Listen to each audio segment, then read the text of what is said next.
MA psychology students जो इग्नू से psychology कर रहे हैं परज्यू और असाइनमेंट लिख रहे हैं,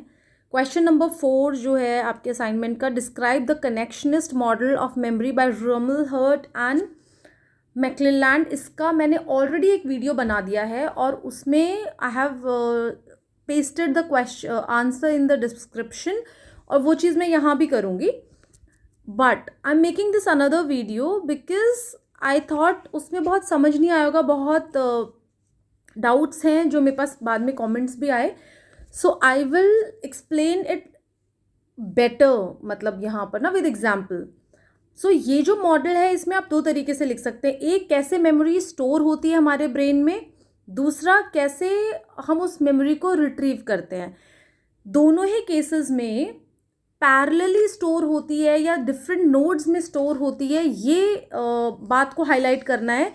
कि एक लीनियर प्रोसेस नहीं है मेमोरी को रिट्रीव करने का या मेमोरी को स्टोर करने का। दूसरा, कोई एक पर्टिकुलर बॉक्स नहीं है जिसको हम मेमोरी बोलते हैं कि यहाँ से सब कुछ हमें निकाल करके मिलता है। आसान तरीका बेसिकली मुझे लगता है कि मोबाइल्स और बाकी जो हमारे डिवाइसेस की जनरेशन है वो हमारे ब्रेन को समझने के बाद की गई है, उसके ऊपर बेस्ड हैं चीज़ें। बट अब हम समझने के लिए एग्जाम्पल लेते हैं मोबाइल का। अगर हम मोबाइल में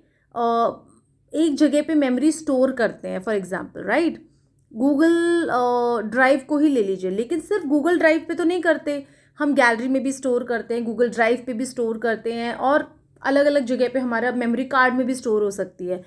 फॉर एग्जाम्पल वैसे हमारे ही ब्रेन में डिफरेंट डिफरेंट जगह पे डिफरेंट डिफरेंट मेमोरी स्टोर्ड है। अब मैंने बोला एप्पल, एग्जाम्पल बहुत अच्छे हैं इसमें। अगर मैं एप्पल को देखती हूँ मान लीजिए, है ना, तो सबसे पहले ये रेड फ्रूट मान लो मैंने देखा और ये मेरे ब्रेन में एक इनपुट गया, this visual image is a input, जो भी मेरे सेंसेस के थ्रू मैं फील कर रही हूँ। अगर मैंने देखा एप्पल, मतलब देखा मैंने रेड फ्रूट, तो वो जाएगा, प्रोसेस होगा और जाएगा पास्ट एक्सपीरियंसेस से मैच करने के लिए, क्या पहले मैंने ऐसा कुछ देखा है, okay I had named it Apple, तो अब ये एप्पल भी उस मेमोरी से एसोसिएट हो गया। Now it stores that experience and it becomes the memory. Okay, अब मान लो मैंने सुना इंडिपेंडेंस डे, मैंने सुना कहीं पे किसी को बोलते हुए, अब ये मेरे ब्रेन में हियरिंग के थ्रू मैंने ये वर्ड सुना राइट, तो अब ये मेरे ब्रेन में जाएगा मतलब obviously it's in my brain through senses, and now it activates related nodes like flag, national anthem, school function, or whatever memory is associated with Independence Day. And that is how you keep collecting